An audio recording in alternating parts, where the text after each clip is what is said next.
और इस नुस्खे के इस्तेमाल से आप जो दवाई के शापर उठाए रखते हैं, वो शापर आपके घर में रहेंगे या आप लेंगे किसी करीब से।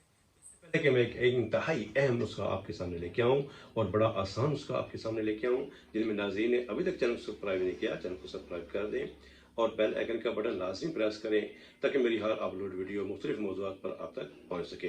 तो नाज़रीन, जिस तरह के आपने टाइटल में भी देखा, जिस तरह आपने थंबनेल में देखा कि बड़े नॉर्मल से अज़ा, बड़े सादा से अज़ा जो कि हमारे घरों में अक्सर पड़े रहते हैं, उसमें एक अजवैन है और दूसरी सौंफ है। इसके इन दोनों को आपने अच्छी तरीके से साफ़ कर लेना है। साफ़ करने के बाद आधी चम्मच आप अजवैन लें और आधी चम्मच आप सौंफ लें और इस तरीके से सुबह निहार मुँह आप इसको इस्तेमाल करें। और अगर आपने नाश्ता करना है तो कम से कम आधा पौना घंटा या घंटा बाद आप नाश्ता करें। तो चंद दिन के इस्तेमाल से, बल्कि मैं तो ये कहता हूँ कि बल्कि मेरे जो तजर्बे में आया है, जो मेरे जो पेशेंट के हवाले से जिनको मैंने इस्तेमाल करवाया, सिर्फ 1 से 2 दिनों के अंदर आपको इंशाल्लाह उससे बेहतरी महसूस होगी।